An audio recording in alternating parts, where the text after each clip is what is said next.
ನಮಸ್ಕಾರ ಸ್ನೇಹಿತರೆ, ಎಲ್ರಿಗೂ ಸ್ವಾಗತ ನಮ್ಮ ಒಂದು ಲರ್ನಿಂಗ್ ಸೀರೀಸಿನ ವಿಡಿಯೋಸ್ಗೆ. ಸ್ನೇಹಿತರೆ, ಈಗ ಸದ್ಯಕ್ಕೆ ನಾವು ಮಾಡ್ತಾ ಇರ್ತಕ್ಕಂಥ ಸೀರೀಸ್ ಬಂದ್ಬಿಟ್ಟು NISM 15 ಅಂದರೆ ರಿಸರ್ಚ್ ಅನಲಿಸ್ಟಿನ ಒಂದು ಸೀರೀಸ್ನ ಮಾಡ್ತಾ ಇದ್ದೀವಿ, ರೈಟ್. ಸೊ ಈ ಒಂದು ಸೀರೀಸಲ್ಲಿ ಆಲ್ರೆಡಿ 2 ವಿಡಿಯೋಸು ಹೊರಗಡೆ ಬಂದಾಗಿದೆ. ಸೊ ನೀವೇನಾದರೂ ಇನ್ನೂ ಆ ವಿಡಿಯೋಸ್ನ ನೋಡಿಲ್ಲ ಅಂತ ಹೇಳಿದ್ರೆ ದಯವಿಟ್ಟು ಆ ಒಂದು ವಿಡಿಯೋಸ್ನ ನೋಡಿ. ಅದರಲ್ಲಿ ನಾವು ಎಕ್ಸಾಮಿನೇಷನ್ಗೆ ಪ್ರಿಪೇರ್ ಆಗಲಿಕ್ಕೆ ಏನೇನು ಡಾಕ್ಯುಮೆಂಟ್ ಇದೆ ಅಂದರೆ ವರ್ಕ್ ಬುಕ್ ಏನಿದೆ ಅದನ್ನು ಯಥಾ ಪ್ರಕಾರ ನಾವಲ್ಲಿ ಎಕ್ಸ್ಪ್ಲೈನ್ ಮಾಡಿದ್ದೀವಿ. ಸೊ ಏನು ಬೆನಿಫಿಟ್ ಅಂತ ಹೇಳಿದ್ರೆ, ವರ್ಕ್ ಬುಕ್ಕಿನ ಆಲ್ರೆಡಿ ಎಕ್ಸ್ಪ್ಲೈನ್ ಮಾಡಿರೋದ್ರಿಂದ ನೀವು ವರ್ಕ್ ಬುಕ್ನ ನೋಡೋಕೆ ಒಂದು ಸಮಯ ಏನಿದೆ ಅದನ್ನು ನೀವು ಹಾಕಬೇಕಾಗಿಲ್ಲ.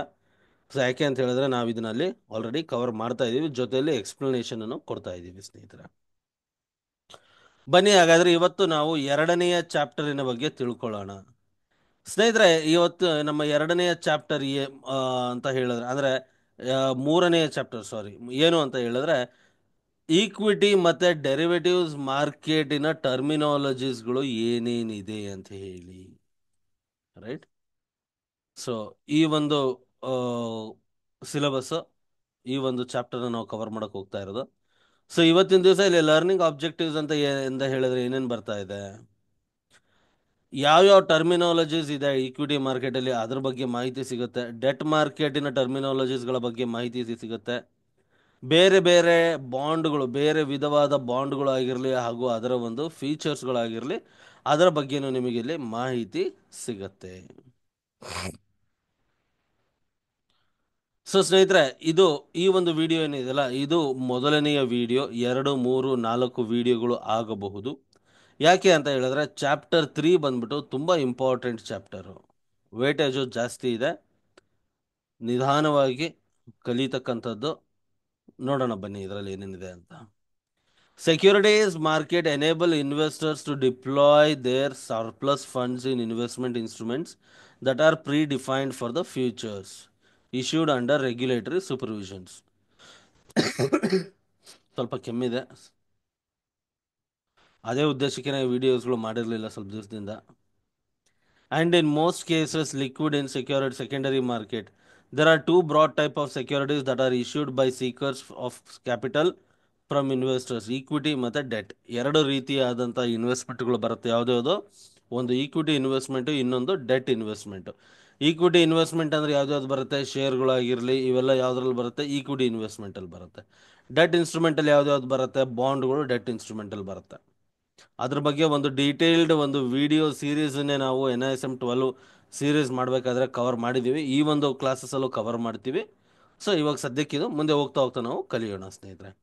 ಕಾಲೇಬಲ್ ಬಾಂಡ್ ಅಂದರೆ ಏನು, ಪುಟೇಬಲ್ ಬಾಂಡ್ ಅಂದರೆ ಏನು, ಮಸಾಲಾ ಬಾಂಡ್ ಅಂದರೆ ಏನು, ರೈಟ್, ಡಿಬೆಂಚರ್ಸ್ ಅಂದರೆ ಏನು, ಟ್ರೆಜರಿ ಬಿಲ್ಸ್ ಅಂದರೆ ಏನು, ಟ್ರೆಜರಿ ಬಾಂಡ್ಸ್ ಅಂದರೆ ಏನು, ಇವೆಲ್ಲದರ ಬಗ್ಗೆನೂ ನಾವು ತಿಳ್ಕೊತ ಹೋಗೋಣ. When a business needs capital to fund its operations and expansion, it makes a choice between these two of the securities. ಯಾವುದಾದ್ರೂ ಒಂದು ಬಿಸ್ನೆಸ್ ಕ್ಯಾಪಿಟಲ್ ಬೇಕು ಅಂತ ಹೇಳಿದ್ರೆ ಈ 2 ಆಯ್ಕೆಗಳನ್ನು ಮಾಡಿಕೊಳ್ತಾರೆ ಅಲ್ವಾ? ಯಾವ್ದ್ಯಾವುದು? ಈಕ್ವಿಟಿ ಮತ್ತು ಡೆಟ್ಟು.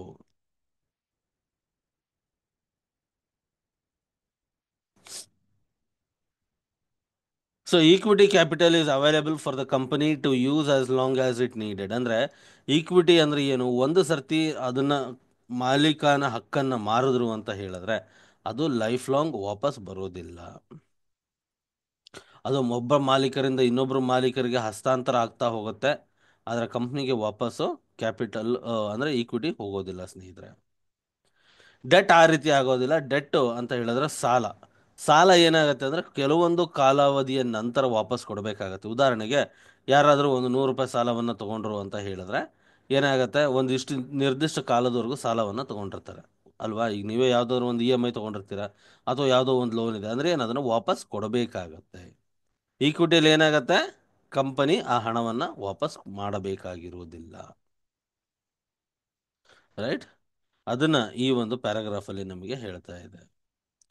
Due to these fundamental differences in the equity and debt securities, they can be seen as two different, distinct assets classes between which investors make a choice.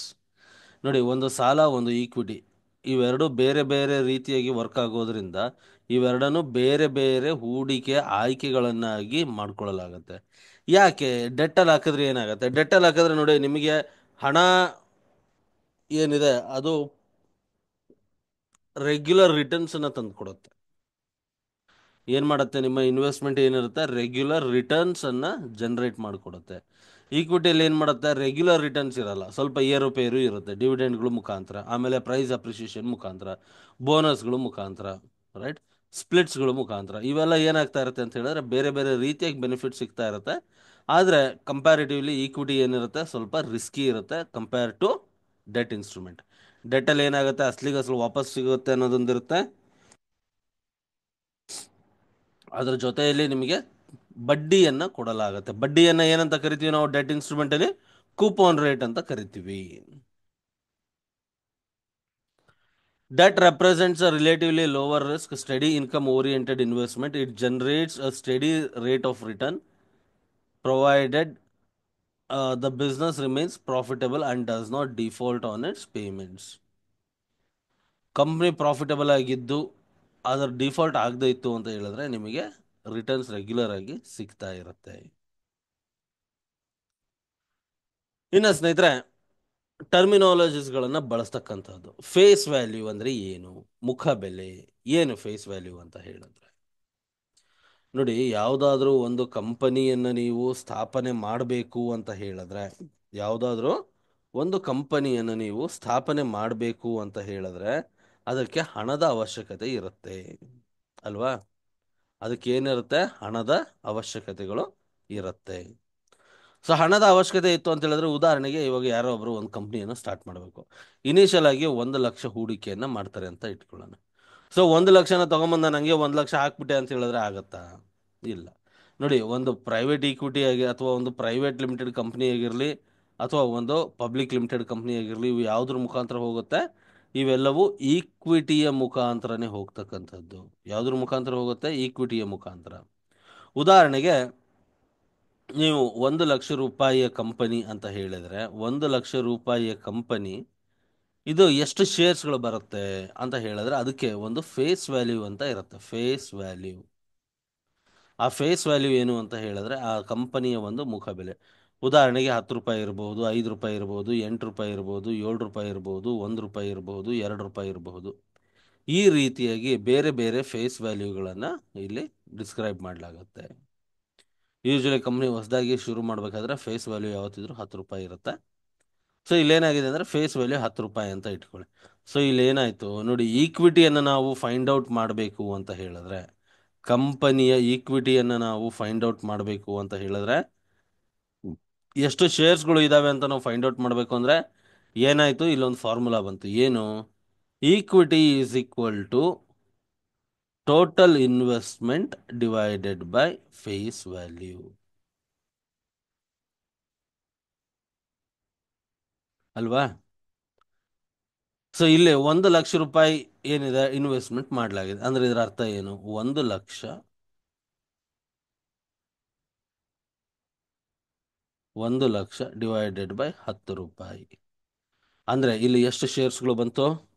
ಯಾರು ಹೇಳ್ತೀರಾ? ಬೇಗ ಬೇಗ ಕಮೆಂಟ್ ಸೆಕ್ಷನ್ ಅಲ್ಲಿ ಬೇಗ ತಿಳಿಸಿ. ಎಷ್ಟಾಯ್ತು ಸ್ನೇಹಿತರೆ? Correct, 10,000 shares.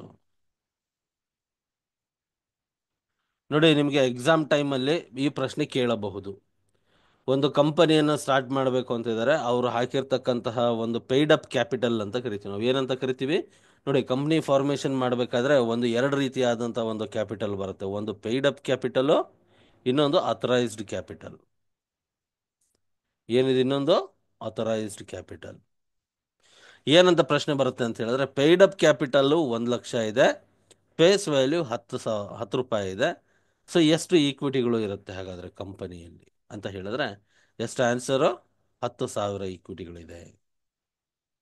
ತುಂಬ ಈಸಿ ಎಕ್ಸಾಂಪಲ್ ಕೊಟ್ಟಿದ್ದೀನಿ. ಹೋಗ್ತಾ ಹೋಗ್ತಾ ನಿಮ್ಗೆ ಗೊತ್ತಾಗ್ತಾ ಹೋಗುತ್ತೆ. ನೋಡಿ, ಯಾವತ್ತಿದ್ರೂ ನಾವು ABCD ಕಲಿಬೇಕಾದ್ರೆ ಫಸ್ಟ್ ABCD ಅಷ್ಟನ್ನೇ ಕಲಿಯೋದು, ಆಮೇಲೆ APP ಆ್ಯಪಲ್ ಬರೋದು ಅಲ್ವಾ? ಸೊ ಇದು ಒಂದು ಸಿಂಪಲ್ ಫಾರ್ಮುಲಾ, ಒಂದು ಸಿಂಪಲ್ ಲೆಕ್ಕ. ಹೋಗ್ತಾ ಹೋಗ್ತಾ ಸ್ವಲ್ಪ ಕಾಂಪ್ಲಿಕೇಟೆಡ್ ಆಗ್ತಾ ಹೋಗುತ್ತೆ. ಅದಕ್ಕೆ ಹೇಳೋದು, ದಯವಿಟ್ಟು ಗಮನ ಕೊಟ್ಟು ಧ್ಯಾನದಿಂದ ಕಲಿಯಿರಿ.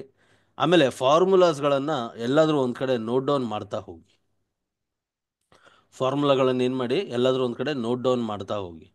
ಕಾರಣ ಏನು ಅಂತ ಹೇಳಿದ್ರೆ, ಓದಬೇಕಾದ್ರೆ ಇದು ನಿಮಗೆ ಇಲ್ಲಿ ನೋಡಿ, ಇಲ್ಲಿ ನೋಡಿದ್ರೆ ಇಲ್ಲಿ ಏನಿದೆ, ಇಲ್ಲಿ ಯಾವುದಾದ್ರೂ ಫಾರ್ಮುಲಾ ಕಾಣಿಸ್ತಾ ಇದೆಯಾ? ಏನು ಕಾಣಿಸ್ತಾ ಇಲ್ಲ, ರೈಟ್? ನಾನು ಆವಾಗಲೇ ಹೇಳಿದೆ ನಿಮಗೆ ಏನು ಇದು, ಏನು ಅಂತ ಹೇಳಿದ್ರೆ NISM ಸೀರೀಸ್ 12 ಏನಿದೆಯಲ್ಲ, ಇದು ಸ್ವಲ್ಪ ಪ್ರಾಕ್ಟಿಕಲ್ ಓರಿಯೆಂಟೆಡ್ ಆಗಿರ್ತಕ್ಕಂಥ ಎಕ್ಸಾಮ್. ಇದು ಒಂದು ಪ್ರಾಕ್ಟಿಕಲ್ ಓರಿಯೆಂಟೆಡ್ ಆಗಿರ್ತಕ್ಕಂಥ ಎಕ್ಸಾಮ್. ಸೊ ಇಲ್ಲಿ ಅರ್ಥ ಮಾಡ್ಕೊಳ್ತಕ್ಕಂಥದ್ದು ಜಾಸ್ತಿ ಇರುತ್ತೆ. ಎಲ್ಲ ಕಂಪ್ನಿದು 1 ಲಕ್ಷ ರೂಪಾಯಿನೇ ಪೇಡ್ ಅಪ್ ಕ್ಯಾಪಿಟಲ್ ಇರಲ್ಲ. ಕೆಲವೊಂದು ಕಂಪ್ನಿದು 10 ಕೋಟಿ ಇರುತ್ತೆ, ಕೆಲವೊಂದು ಕಂಪ್ನಿದು 10,000ನೂ ಇರೋಂಥ ಚಾನ್ಸಸ್ ಇರುತ್ತೆ, 20,000ನೂ ಇರೋಂಥ ಚಾನ್ಸಸ್ ಇರುತ್ತೆ. ಸೊ ನೀವು ಇಲ್ಲಿ ಇದನ್ನ ಅರ್ಥ ಮಾಡಿಕೊಂಡು ನಡಿಬೇಕಾಗತ್ತೆ ಸ್ನೇಹಿತರೆ.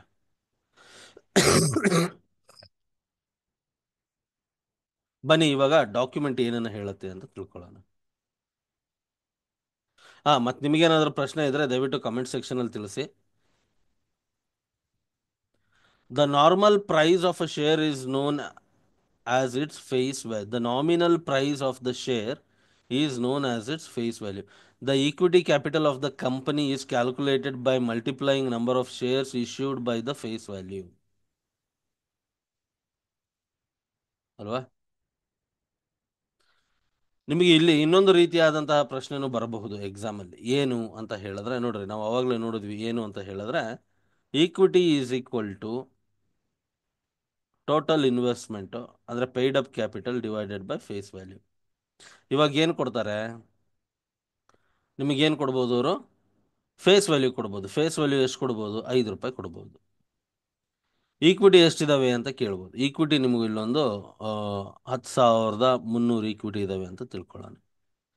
ಇದನ್ನು ಕೊಟ್ಬಿಟ್ಟು ಟೋಟಲ್ ಇನ್ವೆಸ್ಟ್ಮೆಂಟ್ ಅಂದರೆ ಪೇಯ್ಡ್ ಅಪ್ ಕ್ಯಾಪಿಟಲ್ ಎಷ್ಟು ಈ ಕಂಪನಿದು ಅಂತ ಕೇಳಬಹುದು. ಏನು ಕೇಳ್ಬೋದು? ಪೇಯ್ಡ್ ಅಪ್ ಕ್ಯಾಪಿಟಲ್ ಎಷ್ಟು. ಸೊ ಇಲ್ಲಿ ಏನಾಗುತ್ತೆ, ನಮಗೆ ಫಾರ್ಮುಲಾ ಸ್ವಲ್ಪ ಚೇಂಜ್ ಆಗುತ್ತೆ. ಏನಾಗುತ್ತೆ? Total investments is equals to 5 into 10,300 ಆಯಿತು. ಕರೆಕ್ಟಾ?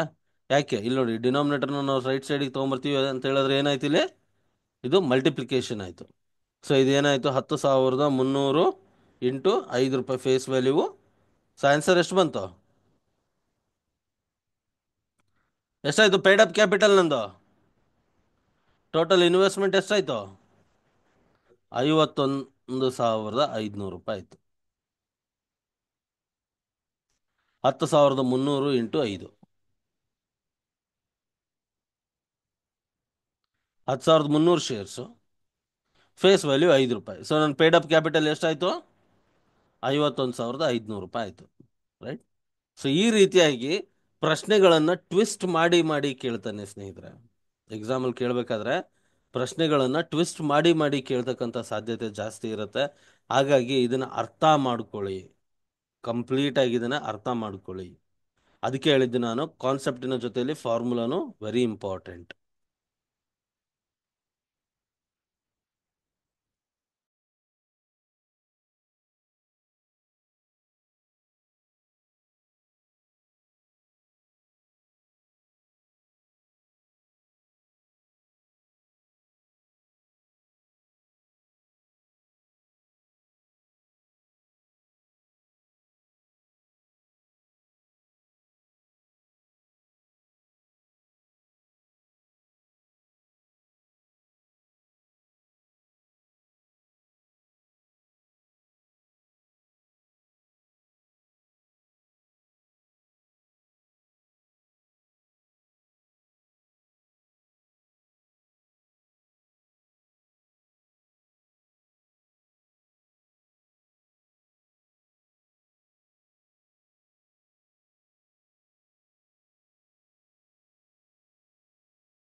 ಸೊ ಇಲ್ಲೇನಾಯ್ತು, ನಮ್ಮ ಪೇಯ್ಡ್ ಅಪ್ ಕ್ಯಾಪಿಟಲು 51,500 ರೂಪಾಯಿ ಆಯಿತು. ಸೊ ಈ ರೀತಿಯಾಗಿ ನಾವು ನಮ್ಮ ಕಾನ್ಸೆಪ್ಟ್ನ ಅರ್ಥ ಮಾಡಿಕೊಂಡು ಕೆಲಸವನ್ನು ಮಾಡಬೇಕಾಗತ್ತೆ ಸ್ನೇಹಿತರೆ. ಹಾಗಾಗಿ ಒಂದೊಂದು ಲೈನು ಸಹ, ಅಥವಾ ನಾನೇನು ಹೇಳ್ತಾ ಇದ್ದೀನಿ ಇಲ್ಲಿ, ಇದನ್ನ ಗಮನ ಕೊಟ್ಟು ಒಂದೊಂದು ಕಾನ್ಸೆಪ್ಟನ್ನು ಗಮನ ಕೊಟ್ಟು ಕಲಿಬೇಕು. Okay. Then the equity capital of the company would be 10 lakh. 1 lakh into 10 ಅಂದ್ರೆ 1 lakh into 10. Shares may be issued. 1 lakh into 10 shares may be issued to the investors at the face value or at a higher price. ನೋಡಿ, ಇವಾಗ ನಮಗೆ ಗೊತ್ತು face value ಎಷ್ಟಿದೆ. 10 ರೂಪಾಯಿ, 5 ರೂಪಾಯಿ ಇದೆ. ಇದ್ರಗಿಂತ ಜಾಸ್ತಿ ರೇಟಿಗೆ ನಮಗೆ ಶೇರ್ಸನ್ನ ಆಫರ್ ಮಾಡ್ತಾ ಇದ್ದಾರೆ ಅಂದ್ರೆ ಏನಾಗ್ತಾ ಇದೆ, ಅಲ್ಲಿಗೆ ಅವರು ಅದನ್ನ ಪ್ರೀಮಿಯಂ ಅಲ್ಲಿ ಸೆಲ್ ಮಾಡಕ್ ನೋಡ್ತಾ ಇದ್ದಾರೆ ಅಂತ. ಫೇಸ್ ವ್ಯಾಲ್ಯೂಗಿಂತ ನಿಮಗೆ ಜಾಸ್ತಿಗೆ ಶೇರ್ ಸಿಗ್ತಾ ಇದೆ ಅಂತ ಹೇಳಿದ್ರೆ ಅದು ಒಂದು ಪ್ರೀಮಿಯಂ ಪ್ರೈಸ್ ಅಲ್ಲಿ ಸಿಗ್ತಾ ಇದೆ ಅಂತ. ಉದಾಹರಣೆಗೆ ನಾವು ಇವಾಗ ಏನ್ ಮಾಡೋಣ ಅಂತ ಹೇಳಿದ್ರೆ, ಫೇಸ್ ವ್ಯಾಲ್ಯೂ ಆಫ್ ಬ್ರಿಟಾನಿಯಾ ಅಂತ ಹೊಡಿಯೋಣ.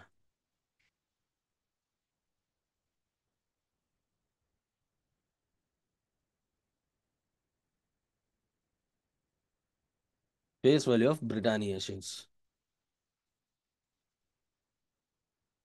ಎಷ್ಟು ನಡೀತಾ ಇದೆ ಇವಾಗ? ಬ್ರಿಟಾನಿಯಾ ಕಂಪನಿಯ ಶೇರಿನ ರೇಟು 3,338 ರೂಪಾಯಿ 15 ಪೈಸಾ ನಡೀತಾ ಇದೆ. ಕರೆಕ್ಟಾ? Yes, no, maybe. Okay.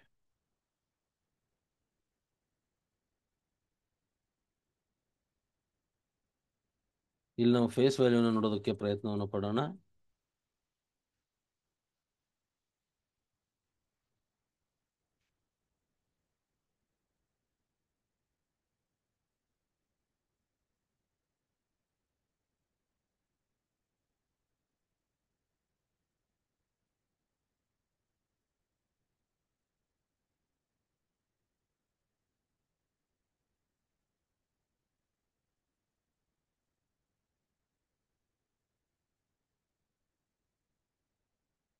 ಇದು ಫಿನಾನ್ಷಿಯಲ್ಸ್. ಈಗ ಈ ಕ್ಯಾಲ್ಕುಲೇಷನ್ಸ್ ಯೂಸ್ ಮಾಡ್ಕೊಂಡು ನಾವು ನೋಡ್ಬೋದು, ಬಟ್ ಬೇಡ, ಅದನ್ನ ನಾನು ಇನ್ನೊಂದ್ಸರಿ ಹೇಳ್ಕೊಡ್ತೀನಿ ಕ್ಲೀನಾಗಿ.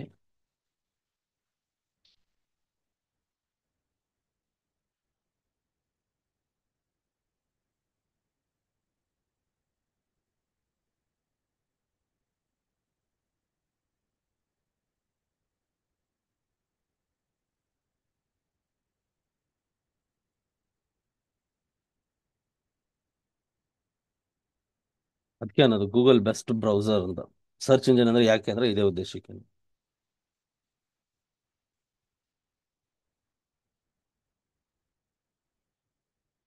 ಇಲ್ಲಿದೆ ನೋಡಿ ಸ್ನೇಹಿತರೆ, ಮನಿ ಕಂಟ್ರೋಲ್ ವೆಬ್ಸೈಟ್ ಅಲ್ಲಿ ನಾವು ಹೋಗಿ ನೋಡಿದ್ವಿ ಅಂತ ಹೇಳಿದ್ರೆ ನಮಗೆ ಇಲ್ಲಿ ಫೇಸ್ ವ್ಯಾಲ್ಯೂ ಎಷ್ಟಿದೆ? 1 ರೂಪಾಯಿ ಇದೆ.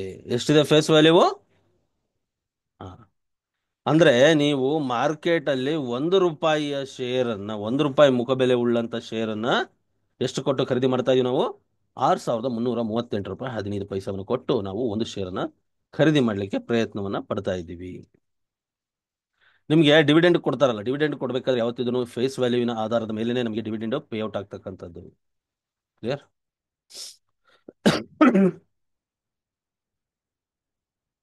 ಸೊ ಏನಾಗುತ್ತೆ, ಯೂಶಲಿ ಟ್ರೇಡ್ ಆಗಬೇಕು. ನೀವೇನಾದ್ರೂ ಸೆಕೆಂಡರಿ ಮಾರ್ಕೆಟ್ ಅಲ್ಲಿ ಪರ್ಚೇಸ್ ಮಾಡ್ತೀನಿ ಅಂತ ಹೇಳಿದ್ರೆ ಯೂಶಲಿ ಏನಾಗುತ್ತದೋ ನಿಮಗೆ ಒಂದು ಪ್ರೀಮಿಯಂ ಪ್ರೈಸ್ ಅಲ್ಲಿ ಸಿಗ್ತಾ ಇರತ್ತೆ.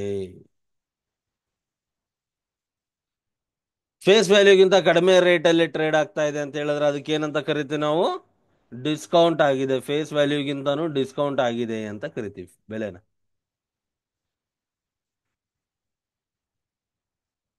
ಫೇಸ್ ವ್ಯಾಲ್ಯೂ ಪದೇ ಪದೇ ಚೇಂಜ್ ಆಗೋದಿಲ್ಲ, ಸರಿನಾ?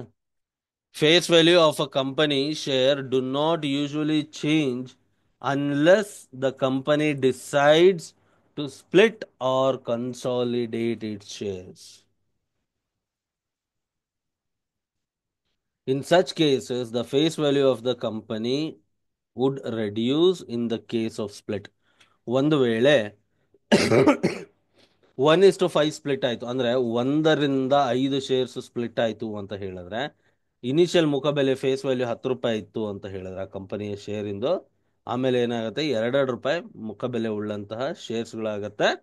ಅದರ ತಕ್ಕನಂಗೆ ನಂಬರ್ ಆಫ್ ಶೇರ್ಸ್ ಜಾಸ್ತಿ ಆಗುತ್ತೆ, ಪ್ರೈಸ್ ಏನಾಗುತ್ತೆ, ಕುಂಠಿತಗೊಳ್ಳುತ್ತೆ. ರೈಟ್.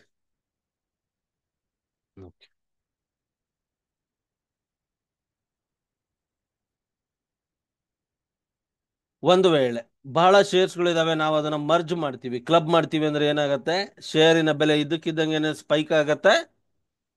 ಅದ್ರ ಜೊತೆಯಲ್ಲಿ ಏನಾಗತ್ತೆ, ನಿಮ್ಮ ಫೇಸ್ ವ್ಯಾಲ್ಯೂ ಕೂಡ ಜಾಸ್ತಿ ಆಗತ್ತೆ. ಓಕೆ.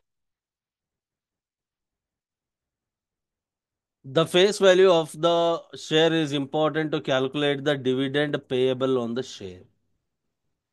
ಒಂದು ಶೇರಿನ ಫೇಸ್ ವ್ಯಾಲ್ಯೂ ಯಾಕೆ ಇಂಪಾರ್ಟೆಂಟ್ ಆಗತ್ತೆ ಅಂತ ಹೇಳಿದ್ರೆ, DPS, dividend paid per share ಅಂತ ಕರಿತೀವಿ ನಾವು. ಒಂದು ಶೇರಿಗೆ ಎಷ್ಟು ಡಿವಿಡೆಂಡ್ ಅನ್ನು ಕೊಟ್ಟಿದ್ದಾರೆ ಅಂತ ಲೆಕ್ಕ ಹಾಕಬೇಕು ಅಂತ ಹೇಳಿದ್ರೆ, ಅದಕ್ಕೆ ನಮಗೆ ಫೇಸ್ ವ್ಯಾಲ್ಯೂವಿನ ಅವಶ್ಯಕತೆ ತುಂಬಾನೇ ಇರುತ್ತೆ. ಸರಿನಾ? ಇವಾಗ ಉದಾಹರಣೆಗೆ 10 ರೂಪಾಯಿ ಫೇಸ್ ವ್ಯಾಲ್ಯೂ ಇದ್ದಂತಹ ಒಂದು ಶೇರಿಗೆ 30% ಡಿವಿಡೆಂಡ್ ಅನ್ನು ಕೊಟ್ಟಿದ್ದಾರೆ ಅಂತ ಹೇಳಿದ್ರೆ, ಹಂಗಂದ್ರೆ ಪರ್ಸೆಂಟೇಜ್ ವೈಸ್ ಏನೋ 30% ಆಯ್ತು. 10 ರೂಪಾಯಿ ಶೇರಿಗೆ 30% ಡಿವಿಡೆಂಡ್ ಕೊಟ್ಟಿದ್ದಾರೆ ಅಂದ್ರೆ ಏನಾಯ್ತು ಇಲ್ಲಿ ನನಗೆ, ಶೇರ್ ಎಷ್ಟು ಬಂತು? ಒಂದು ಶೇರಿಗೆ 3 ರೂಪಾಯಿ ಸಿಗುತ್ತೆ. ಅದೇ 2 ರೂಪಾಯಿ ಫೇಸ್ ವ್ಯಾಲ್ಯೂ ಇದ್ದಂತ ಶೇರಿಗೆ 30% ಡಿವಿಡೆಂಡ್ ಅಂದ್ರೆ ಕೈಗೆ ದುಡ್ಡು ಎಷ್ಟು ಬಂತು ಸ್ವಾಮಿ? 60 ಪೈಸಾ ಬಂತು. ಹಾಗಾಗಿ ಶೇರನ್ನು ನಾವು, ಡಿವಿಡೆಂಡ್ ಅನ್ನು ನಾವು ಕ್ಯಾಲ್ಕುಲೇಟ್ ಮಾಡ್ತೀವಿ ಅಂತ ಹೇಳಿದ್ರೆ, ನಮಗೆ ಫೇಸ್ ವ್ಯಾಲ್ಯೂ ಅನ್ನೋದು ತುಂಬಾನೇ ಇಂಪಾರ್ಟೆಂಟ್ ಆಗುತ್ತೆ. ನಮಗೆ ಫೇಸ್ ವ್ಯಾಲ್ಯೂ ಅನ್ನೋದು ತುಂಬಾನೇ ಇಂಪಾರ್ಟೆಂಟ್ ಆಗುತ್ತೆ. ರೈಟ್.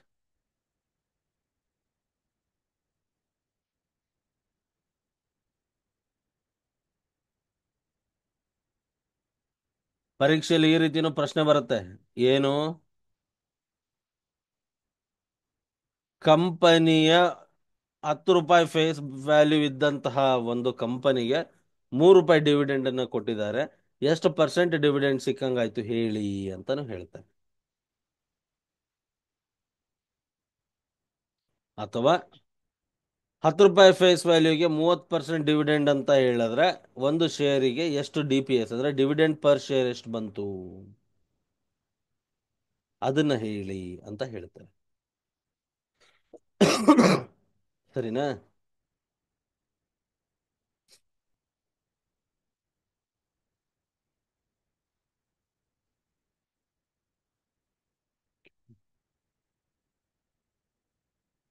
ಇಲ್ಲಿವರೆಗೂ ಏನಾದರೂ ಪ್ರಶ್ನೆಗಳಿದ್ರೆ ದಯವಿಟ್ಟು ಚಾಟ್ ಬಾಕ್ಸ್ ಆಗಲಿ ಅಥವಾ ಕಮೆಂಟ್ ಬಾಕ್ಸ್ ಆಗಲಿ ತಿಳಿಸಿ.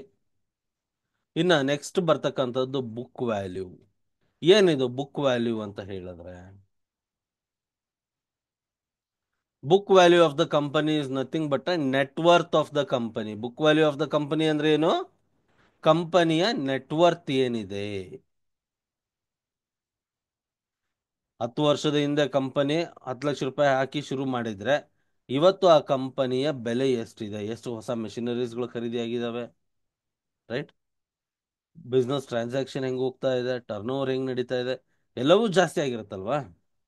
10 ವರ್ಷದಿಂದ ನಡ್ಕೊಂಡು ಬಂದಿರೋ ಕಂಪ್ನಿ ಇವತ್ತು ಇದೆ ಅಂತ ಹೇಳಿದ್ರೆ ಸುಮ್ಮನೆ ಅಂತ ಸಸ್ಟೈನ್ ಮಾಡೋಕ್ಕಾಗಲ್ಲ, ಸೇಲ್ಸ್ ಇದ್ದೇ ಇರಬೇಕಾ.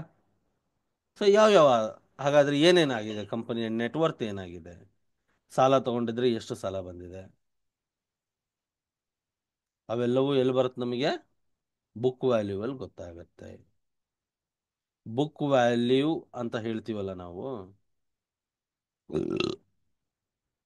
ಈ ಬುಕ್ ವ್ಯಾಲ್ಯೂ ಅಂತ ಹೇಳ್ತೀವಲ್ಲ, book value is equal to number of equity, number of equity ಅಲ್ಲ, ಒಂದು ನಿಮಿಷ, number of equity into number of equity into last traded price. ಅಂದ್ರೆ ಯಾವ ರೇಟಿಗೆ ಇದು ಪ್ರೈಸ್ ಆಗ್ತಾ ಇದೆ ಅಂತ ಗೊತ್ತಾದ್ರೆ ನಮಗೇನು ಗೊತ್ತಾಗುತ್ತೆ, ಮಾರ್ಕೆಟ್ ಕ್ಯಾಪಿನ ಬಗ್ಗೆ ಮಾಹಿತಿ ಸಿಗುತ್ತೆ.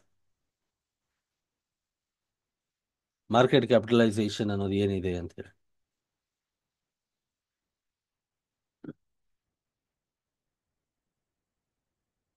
ಏನು ಗೊತ್ತಾಗತ್ತೆ? ಮಾರ್ಕೆಟ್ ಎಕ್ಸಾಕ್ಟ್ಲಿ ಮಾರ್ಕೆಟ್ ಕ್ಯಾಪಿಟಲೈಸೇಷನ್ ಏನಿದೆ ಅಂತ ಹೇಳಿ ನಮಗೆ ಗೊತ್ತಾಗತ್ತೆ. Okay. The book value of the company is the net worth of the company. To compute book value per share, net worth of the company is divided by number of outstanding shares. In simple terms, book per value share means it's a theoretical amount of money each share would get in the case company would wind up.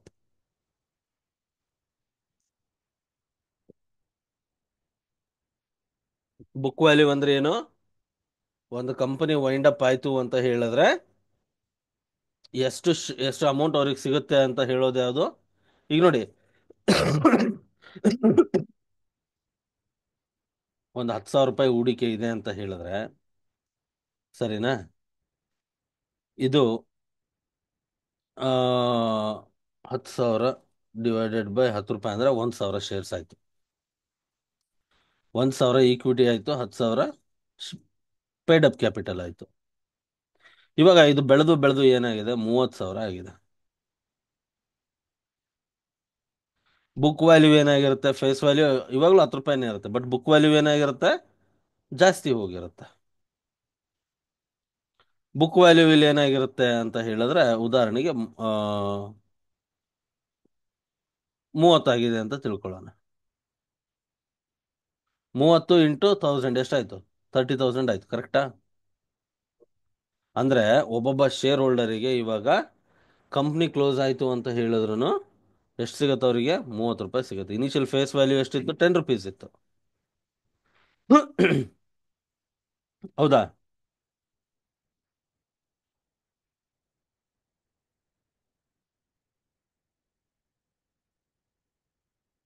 ಗಮನ ಕೊಟ್ಟು ಕೇಳಿ. The book value of the company is the net worth of the company. ಕಂಪನಿಯ net worth ಮತ್ತೆ book value ಬೇರೆ ಬೇರೆ ಅಲ್ಲ. Book value of the company is the net worth of the company.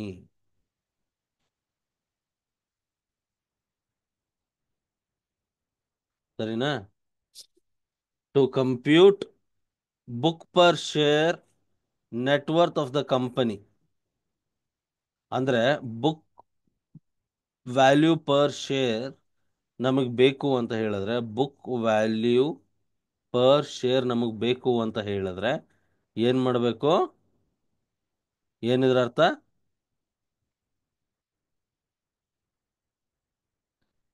Net worth divided by net worth divided by ಏನು ಗೌಡ್ರೆ? Equity. ಹೇಳದ್ನಲ್ಲ sir ಇಲ್ಲಿ, 10,000 paid capital ಇತ್ತು, 1,000 equity ಇತ್ತು, ಅಂದ್ರೆ 10 ರೂಪಾಯಿ ಫೇಸ್ ವ್ಯಾಲ್ಯೂ ಆಯ್ತು. ಈಗ ಕಂಪನಿಯ ಬೆಲೆ 30,000 ಆಗಿದೆ ಅಂದ್ರೆ ಒಂದು ಶೇರಿನ ಬೆಲೆ ಎಷ್ಟಿರಬೇಕು? ಎಕ್ಸಾಕ್ಟ್ಲಿ.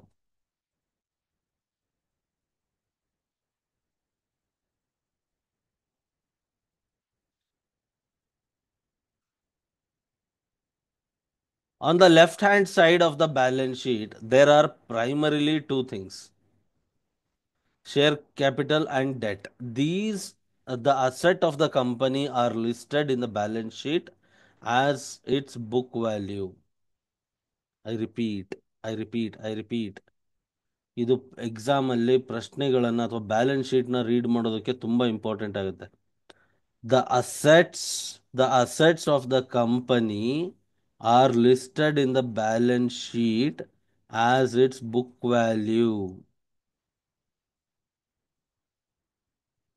ಕಂಪನಿ ಅಸೆಟ್ಸ್ಗಳು ಯಾವ ರೀತಿ ಬರುತ್ತೆ? ಬುಕ್ ವ್ಯಾಲ್ಯೂ ಅಂತ ಡಿಫೈನ್ ಮಾಡಿರ್ತಾರೆ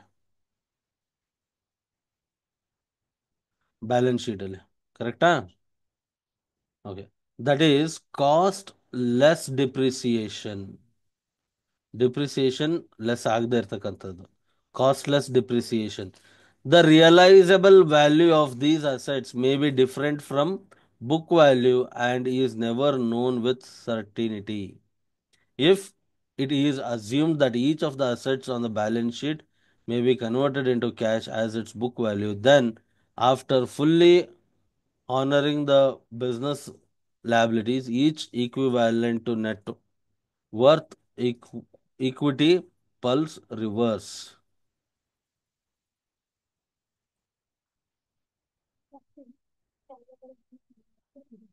would be left for the shareholder. ಅಂದ್ರೆ ಇದರ ಅರ್ಥ ಏನು?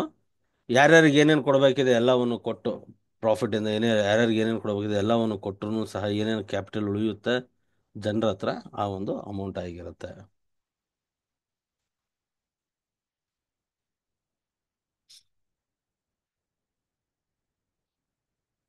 ಸೊ ಇದು ಇತ್ತು ನಮ್ಮ ಯಾವುದ್ರ ಬಗ್ಗೆ, ಬುಕ್ ವ್ಯಾಲ್ಯೂವಿನ ಬಗ್ಗೆ ಮಾಹಿತಿ. ನೋಡಿ ಬುಕ್ ವ್ಯಾಲ್ಯೂ ಫಾರ್ಮುಲಾ ಏನಾಗಾದ್ರೆ, ಬುಕ್ ವ್ಯಾಲ್ಯೂ ಫಾರ್ಮುಲಾ ಏನು? Book value per share formula ಏನು?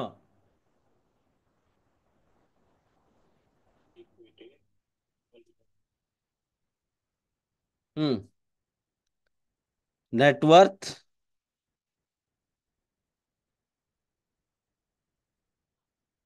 Divided by equity.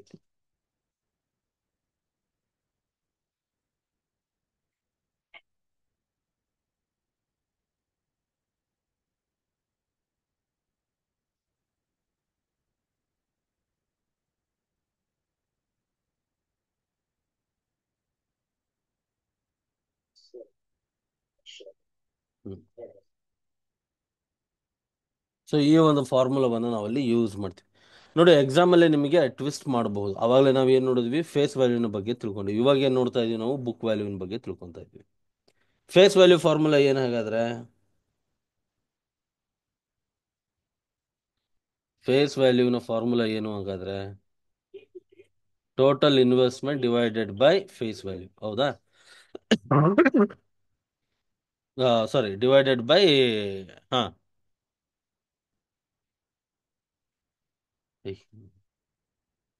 ಈಕ್ವಿಟಿಯ, ಇದು ಸಾರಿ ಈಕ್ವಿಟಿಯ ಫಾರ್ಮುಲಾ ಇದು. ಫೇಸ್ ವ್ಯಾಲ್ಯೂ ಫಾರ್ಮುಲಾ ಅಲ್ಲ, ಈಕ್ವಿಟಿಯ ಫಾರ್ಮುಲಾ. ಈಕ್ವಿಟಿಯ ಫಾರ್ಮುಲಾ ಏನು? Total investments divided by face value, ಹೌದಾ? ಇವಾಗ ಇಲ್ಲಿ ಏನು ಮಾಡಬಹುದು ಅಂತ ಹೇಳಿದ್ರೆ, ಪರೀಕ್ಷೆಯಲ್ಲಿ ನೋಡಿ ಎರಡೂ ಪ್ರಶ್ನೆಗಳನ್ನ ಮಿಕ್ಸ್ ಮಾಡಿ ಕೇಳಬಹುದು ನಿಮಗೆ. ಏನು? ಕಂಪನಿಯ ನೆಟ್ವರ್ತ್ ಏನಿದೆ, ಕಂಪನಿ ಸ್ಟಾರ್ಟ್ ಮಾಡಿದ್ದು 1 ಲಕ್ಷ ರೂಪಾಯಿಗೆ, ಕಂಪನಿ ಸ್ಟಾರ್ಟ್ ಮಾಡಿದ್ದು 1 ಲಕ್ಷ ರೂಪಾಯಿಗೆ, 10 ವರ್ಷದ ನಂತರ ಕಂಪನಿಯ ವ್ಯಾಲ್ಯೂ 10 ಲಕ್ಷ ಆಗಿದೆ, ಸರಿನಾ? ಅಂದ್ರೆ ಏನಾಯ್ತಿದು? Net worth ಆಯ್ತಿದು, net worth ಆಯ್ತಿದು,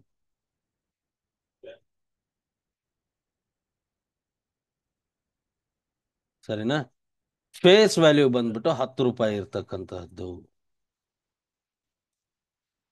current book per value of the share ಬಂದ್ಬಿಟ್ಟು ನಿಮಗೆ 100 ರೂಪೀಸ್ ಇದೆ, ಅಥವಾ ಬೇಡ 30 ರೂಪೀಸ್ ಇದೆ. ವಾಟ್ ಈಸ್ ದ ನೆಟ್ವರ್ತ್ ಅಂತ ಕೇಳ್ತಾನೆ. ಸಾರಿ, ನೆಟ್ವರ್ತ್ ಕೊಟ್ಟಿದ್ದಾನೆ. Hmm what are the number of equities ಅಂತ ಕೇಳ್ತಾನೆ. What is the number of outstanding equity ಅಂತ ಕೇಳ್ತಾನೆ. What is the outstanding equity?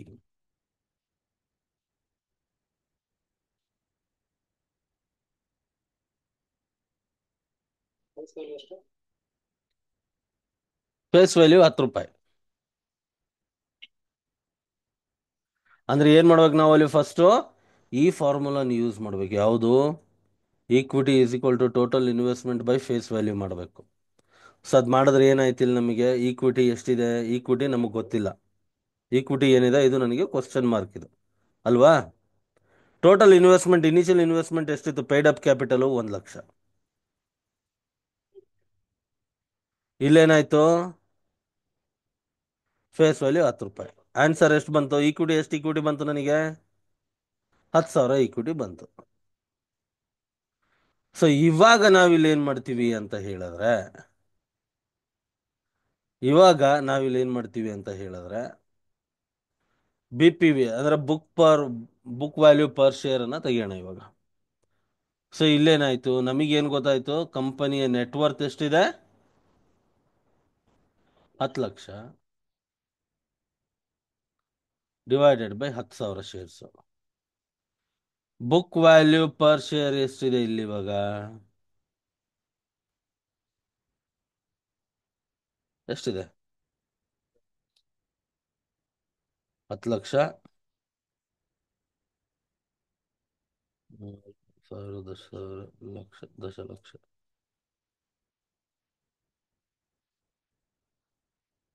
ಹಾ, ಡಿವೈಡೆಡ್ ಬೈ 10,000 ಶೇರ್ಸ್. ಅಂದ್ರೆ ಏನಾಯ್ತಿಲ್ಲ ನನಗೆ? ಲೆಕ್ಕ ಹಾಕ್ರಿ, ಎಷ್ಟಾಯ್ತು? ಇನ್ನೊಂದ್ಸರಿ ಲೆಕ್ಕ ಹಾಕ್ರಿ ಗೌಡ್ರೆ. Answer is wrong. Answer is wrong. ಇಲ್ಲಿ ನೋಡಿ.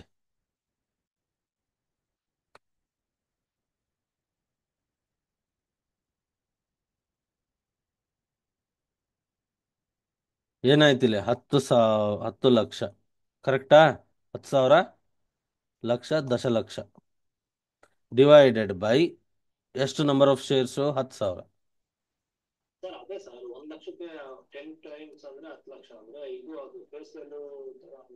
100 ರೂಪಾಯಿ. ಕರೆಕ್ಟ್, 100 ರೂಪಾಯಿ. ಸೊ ಇಲ್ಲಿ ಏನಾಯ್ತು, ನನ್ನ ಬುಕ್ ವ್ಯಾಲ್ಯೂ ಪರ್ ಶೇರ್ ಎಷ್ಟಾಯ್ತು ಇಲ್ಲಿ? 100 ರೂಪಾಯಿ ಆಯ್ತು. ಸೊ ಈ ರೀತಿಯಾಗಿ ನಿಮಗೆ ಪ್ರಶ್ನೆಗಳನ್ನ ಕೇಳಲಾಗುತ್ತದೆ. ಸೊ ಹಾಗಾಗಿ ಇದನ್ನ ನಾವು ಸಂಪೂರ್ಣವಾಗಿ ಅರ್ಥ ಮಾಡ್ಕೋಬೇಕು.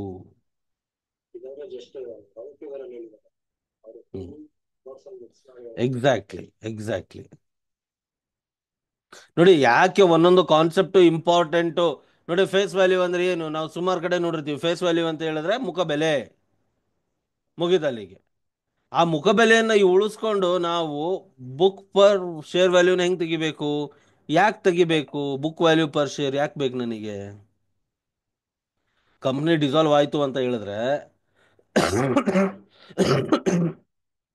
ನೋಡಿ ಸ್ವಾಮಿ, ಫೇಸ್ ವ್ಯಾಲ್ಯೂ ನಾನು ಕಂಪ್ನಿ ತಗೊಂಡಾಗ 10 ರೂಪಾಯಿ ಇತ್ತು.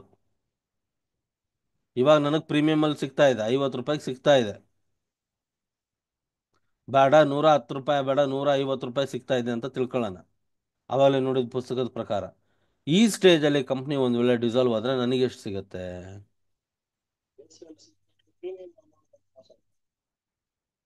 100 ರೂಪೀಸ್ ಸಿಗುತ್ತೆ. 50 ರೂಪೀಸ್ ಮೈ ಮೇಲೆ ಬರುತ್ತೆ ನನಗೆ. ಇಲ್ಲೇನ್ ಹೇಳ್ತಾ ಇದೆ? ಏನ್ ಹೇಳ್ತಾ ಇದೆ ಇಲ್ಲಿ?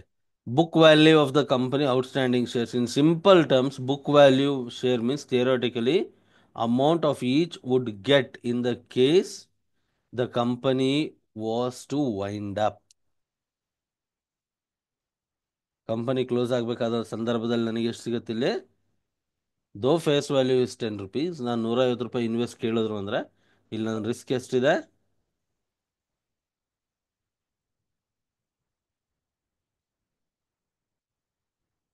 ಆದ್ರೆ ನಾನು ರಿಸ್ಕ್ 50 ರೂಪಾಯಿ ಇದೆ ಅಂತ ಹೇಳಿದನು, ಕಂಪನಿ ಮುಂಬರುವ ದಿನಗಳಲ್ಲಿ ತುಂಬಾ ಚೆನ್ನಾಗಿ ಪರ್ಫಾರ್ಮ್ ಮಾಡುತ್ತೆ ಅಂತಿದ್ರೆ ನಾನು 50 ರೂಪಾಯಿ ರಿಸ್ಕ್ ತಗೊಳಕ್ ನನಗೇನು ತೊಂದರೆ ಇಲ್ಲ ಇಲ್ಲಿ. ಅಂದ್ರೆ ನನ್ನ ಇಂಟ್ರೆನ್ಸಿಕ್ ವ್ಯಾಲ್ಯೂ ಏನಾದ್ರೂ 200 ರೂಪಾಯಿ ಇದೆ ಅಂತ ಹೇಳಿದ್ರೆ, ಬೇಡ ಒಂದು 300 ರೂಪಾಯಿ ಇದೆ ಅಂತ ಹೇಳಿದ್ರೆ, ನಾನಿಲ್ಲಿ 50 ರೂಪಾಯಿ ರಿಸ್ಕ್ ತಗೊಳ್ಳೋದ್ರಲ್ಲಿ ಏನು ಹೋಗ್ಬೇಕಾಗಿದೆ?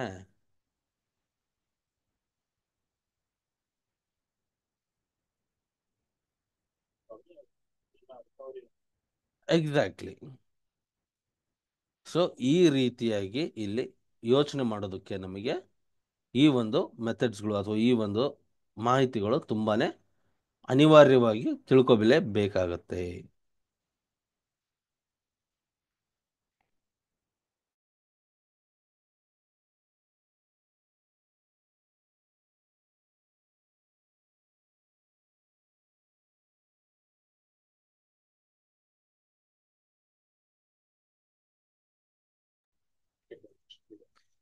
ಸೊ ಇವಾಗ ನೆಕ್ಸ್ಟ್ ಬಂದಿರೋದು ಏನು ನಮಗೆ ಅಂತ ಹೇಳಿದ್ರೆ, ಮಾರ್ಕೆಟ್ ವ್ಯಾಲ್ಯೂ. ಮಾರ್ಕೆಟ್ ವ್ಯಾಲ್ಯೂ ಅಂದ್ರೆ ಏನು? ಅವಾಗಲೇ ನಾವು ಏನು ನೋಡಿದ್ವಿ? ಮುಖ ಬೆಲೆ ಅಂದ್ರೆ ಏನು, ಪುಸ್ತಕದ ಪ್ರಕಾರ ನಮ್ಮ ಷೇರಿನ ಬೆಲೆ ಅಂದ್ರೆ ಏನು, ಇವಾಗ ಮಾರ್ಕೆಟಲ್ಲಿ ನಡೀತಾ ಇರೋದೇನು? ನೋಡಿ, ಇಲ್ಲಿ ಅರ್ಥ ಮಾಡ್ಕೋಬೇಕಾಗಿರೋ ವಿಷಯಗಳಿದಾವೆ.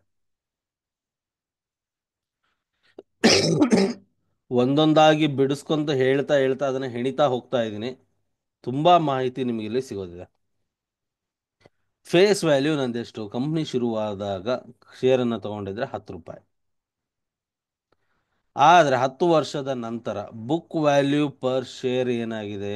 100 ರೂಪಾಯಿ ಆಗಿದೆ. ಯಾಕೆ? ನೆಟ್ವರ್ತ್ ಬೆಳೆದಿದೆ, ಜೊತೆಲಿ ಈಕ್ವಿಟಿ ಅಷ್ಟೇ ಇದೆ. ಬುಕ್ ವ್ಯಾಲ್ಯೂ ಪರ್ ಶೇರ್ ಏನಾಗಿದೆ? ಜಾಸ್ತಿ ಆಗಿದೆ. ಆದರೆ ಇದರ ಬೆಲೆ ಏನಿದೆ? LTP, ಲಾಸ್ಟ್ ಟ್ರೇಡೆಡ್ ಪ್ರೈಸ್ ಏನಿದೆ? 150 ರೂಪಾಯಿ ಕೇಳ್ತಾ ಇದ್ದಾರೆ. ನಾನು ಭಾಳ ದೂರ ಹೋಗ್ತಾ ಇಲ್ಲ. ಇವಾಗ ಏನು 2 ನಿಮಿಷದ ಹಿಂದೆ ಏನು ನಾನು ಎಕ್ಸಾಂಪಲ್ ಕೊಟ್ಟಿದ್ದೆ, ಅದನ್ನೇ ನಾನು ಮಾತಾಡ್ತಾ ಇರೋದು. ಏನಾಯ್ತಿದ್ ನನಗೆ?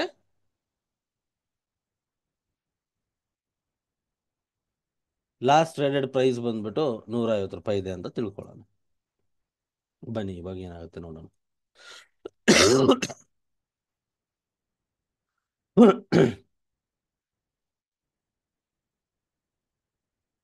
ಈ ಟೈಮಲ್ಲಿ ಕಂಪನಿಯ ವ್ಯಾಲ್ಯೂ ಏನಿದೆ? ಈ ಟೈಮಲ್ಲಿ ಕಂಪನಿ ಎಷ್ಟಕ್ಕೆ ಬೆಲೆ ಬಾಳುತ್ತೆ? ಇನಿಷಿಯಲ್ ಇನ್ವೆಸ್ಟ್ಮೆಂಟು 1 ಲಕ್ಷ, ಆಮೇಲೆ ಆಗಿರೋದು 10 ಲಕ್ಷ. ಈ 10 ಲಕ್ಷದ ಕಂಪನಿಯ ಮಾರ್ಕೆಟ್ ವ್ಯಾಲ್ಯೂ ಏನಿದೆ? ಅದೇಂಗ್ ಗೊತ್ತಾಗತ್ತೆ? ಅದೆಂಗ್ ಗೊತ್ತಾಗತ್ತೆ ಅಂತ ಹೇಳಿದ್ರೆ, market value is equal to L T P market value divided by number of equity.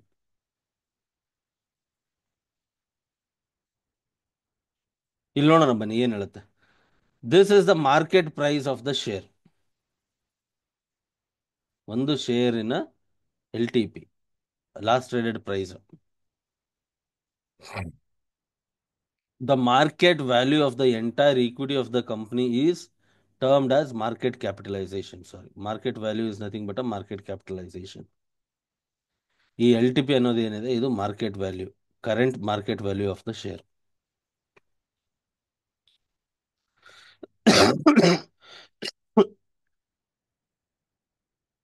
The market value of the entire equity of the company is termed as market capitalization and is computed as market price per share multiplied by total outstanding shares.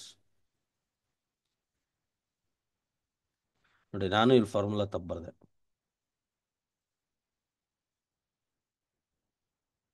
LTP into equity.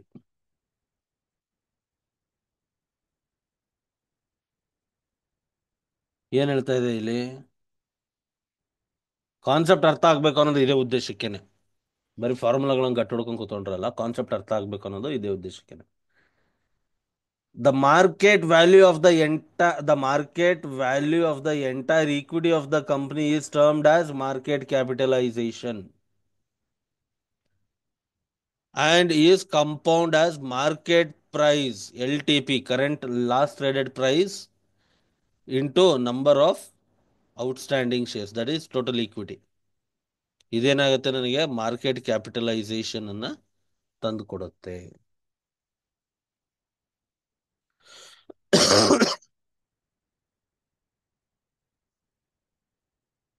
Market capitalisation ಅನ್ನ ತಂದು ಕೊಡುತ್ತೆ. In other words, ನಾವು ಇದನ್ನ ಈ ರೀತಿನೂ ಬರಿಬಹುದಾ?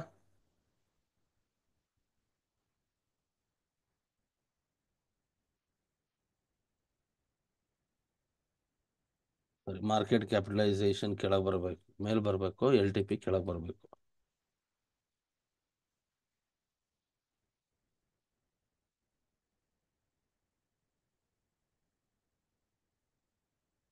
ಇದು equity formula ಹಿಂಗೂ ಬರ್ಬೋದಾ?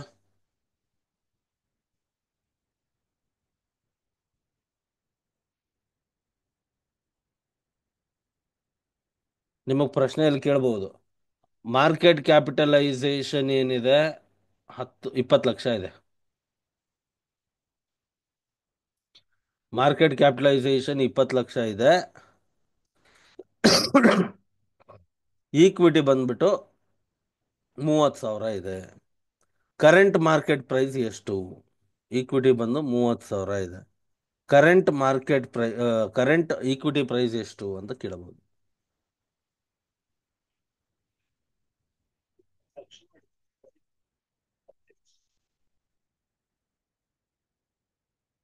ರೀ, 20 ಲಕ್ಷ ಡಿವೈಡೆಡ್ ಬೈ 30,000 ಈಕ್ವಿಟಿ ಇರೋದು. ಫಾರ್ಮುಲಾ ಏನು ಹೇಳ್ತಾ ಇದೆ ನಿಮಗೆ? Market capitalisation is equal to LTP into equity.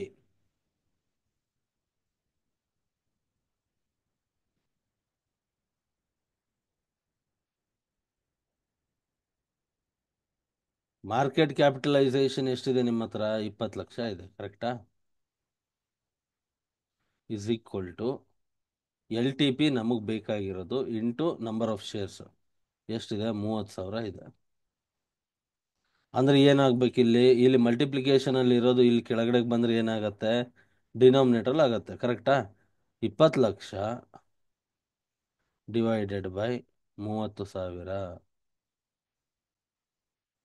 Is equal to LTP. ಹೌದಾ? 20 ಲಕ್ಷ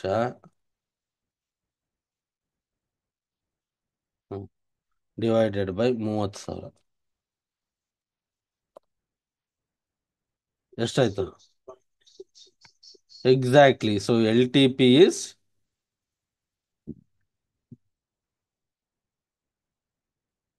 66.66.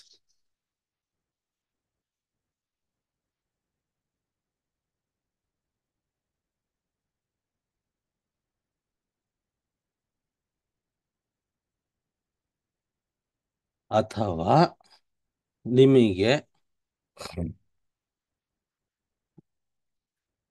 ಬುಕ್ ವ್ಯಾಲ್ಯೂ ಪರ್ ಶೇರ್ನ ಕೊಟ್ಬಿಟ್ಟು LTP ಏನು ಅಂತ ಫೈಂಡ್ ಔಟ್ ಮಾಡಲಿಕ್ಕೆ ಹೇಳಬಹುದು.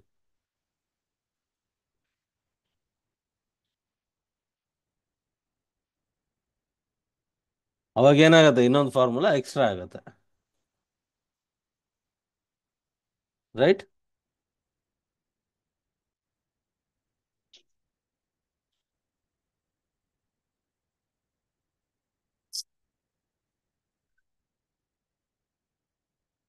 ಅದಕ್ಕೆ ಈ ವಿಡಿಯೋನ 1 ಸರಿ ಬಿಟ್ಟು 2 ಸರಿ ಬಿಟ್ಟು 3 ಸರಿ ನೋಡಿ ಅರ್ಥ ಮಾಡ್ಕೊಳ್ಳಿ. ಓಕೆನಾ?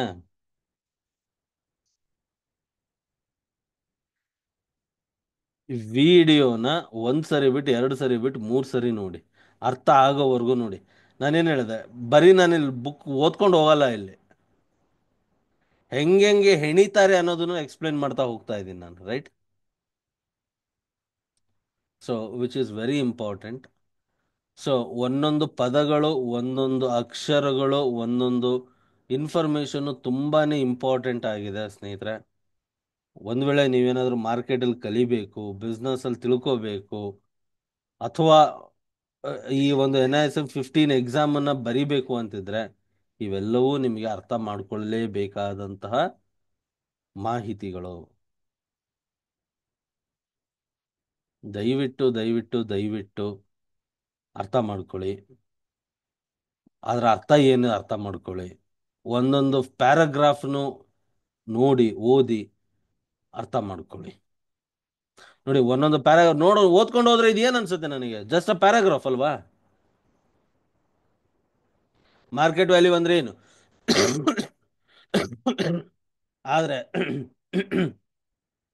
ಇದನ್ನ ನೀವು ಡೀಟೇಲ್ ಆಗಿ ಅನಲೈಸ್ ಮಾಡಿದಾಗ ನಿಮಗೆ ರಿಯಲ್ ಲೈಫ್ ಎಕ್ಸಾಂಪಲ್ಸ್ಗಳು ಹೊರಗೆ ಬರೋದಕ್ಕೆ ಶುರುವಾಗತ್ತೆ. ರಿಯಲ್ ಲೈಫ್ ಎಕ್ಸಾಂಪಲ್ಸು ಅಥವಾ ಸಿಚುವೇಶನ್ಸ್ಗಳು ಹೊರಗಡೆ ಬರೋದಕ್ಕೆ ಶುರುವಾಗತ್ತೆ.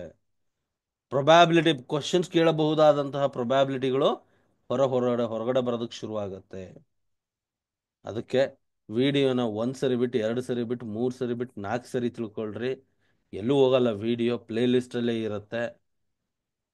ಲೇಟ್ ಆದರೆ ಪ್ರೈವೇಟ್ ಆಗುತ್ತೆ. ನನ್ನನ್ನು ಫಾಲೋ ಮಾಡ್ತಾ ಇದ್ರೆ, ಕಲಿಬೇಕು ಅಂತಿದ್ರೆ ದಯವಿಟ್ಟು ವಿಡಿಯೋನ ಕಮೆಂಟ್ ಮಾಡಿ ಹೇಗೆ ಅನ್ನಿಸ್ತಾ ಇದೆ ವಿಡಿಯೋ ಅಂತ ಹೇಳ್ಬಿಟ್ಟು 4 ಜನಕ್ಕೆ ಹರಡಿಸಿ.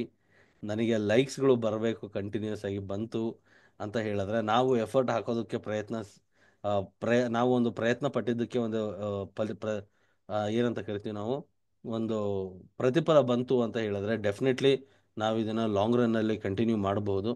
ಇಲ್ಲಾಂದ್ರೆ ಏನಾಗತ್ತೆ, ವಿಡಿಯೋ ಪ್ರೈವೇಟ್ಗೆ ಹೋಗ್ಬಿಡುತ್ತೆ. ಹುಷಾರು. ಸೊ ಇವಾಗ ವೀಕ್ಷಕರೇ ನಿಮ್ಮ ಮೇಲಿದೆ, ವಿಡಿಯೋ ಪ್ರೈವೇಟಿಗೆ ಕಳಿಸ್ತಿರೋ ಅಥವಾ ವಿಡಿಯೋನ ಕಮೆಂಟ್ ಮಾಡಿ ಯೂಟ್ಯೂಬ್ ಅಲ್ಗೋರಿದಮ್ ಏನಿದೆ ಅದರಲ್ಲಿ ಬೂಸ್ಟ್ ಮಾಡಿಸ್ತಿರೋ, ನಿಮಗೆ ಬಿಟ್ಟಂತಹದ್ದು. ಸರಿನಾ? ಸೊ ಇದೇ ರೀತಿಯಾದಂಥ ಹೆಚ್ಚಿನ ಲರ್ನಿಂಗ್ ಕಂಟೆಂಟ್ಸ್ ವಿಡಿಯೋಗಾಗಿ ಇನ್ನೂ ಚಾನಲ್ನ ಸಬ್ಸ್ಕ್ರೈಬ್ ಮಾಡ್ಕೊಂಡಿಲ್ಲ ಅಂದರೆ ದಯವಿಟ್ಟು ಚಾನಲ್ನ ಸಬ್ಸ್ಕ್ರೈಬ್ ಮಾಡ್ಕೊಳ್ಳಿ. ಹಾಗೂ ಪಕ್ಕದಲ್ಲಿರ್ತಕ್ಕಂಥ ಬೆಲ್ ಐಕಾನನ್ನು ಕ್ಲಿಕ್ ಮಾಡೋದನ್ನ ಮರಿಬೇಡಿ ಸ್ನೇಹಿತರೆ. ಪಕ್ಕದಲ್ಲಿರೋ ಬೆಲ್ ಐಕಾನ್ನ ಕ್ಲಿಕ್ ಮಾಡೋದನ್ನ ಮರಿಬೇಡಿ. ಹಾಗೂ ವಿಡಿಯೋ ಹೇಗೆ ಅನ್ನಿಸ್ತಾ ಇದೆ, ಇನ್ನೂ ಏನೇನು ಇಂಪ್ರೂವ್ಮೆಂಟ್ ಬೇಕಾಗಿದೆ, ಅಥವಾ ಏನಾದರೂ ಕ್ವಶನ್ಸ್ ಇದ್ದರೆ ದಯವಿಟ್ಟು ಕಮೆಂಟ್ ಸೆಕ್ಷನಲ್ಲಿ ತಿಳಿಸಿ. ಹುಷಾರಿಲ್ಲ, ಹಾಗಾಗಿ ಸ್ವಲ್ಪ ಸೀರೀಸಲ್ಲಿ ಈ ವಿಡಿಯೋ ಸ್ವಲ್ಪ ತಡವಾಗಿ ಬರ್ತಾ ಇದೆ. ಮತ್ತೆ ಸಿಗೋಣ ಮುಂದಿನ ವಿಡಿಯೋದಲ್ಲಿ. ಅಲ್ಲಿವರೆಗೂ ಎಲ್ರಿಗೂ ನಮಸ್ಕಾರ.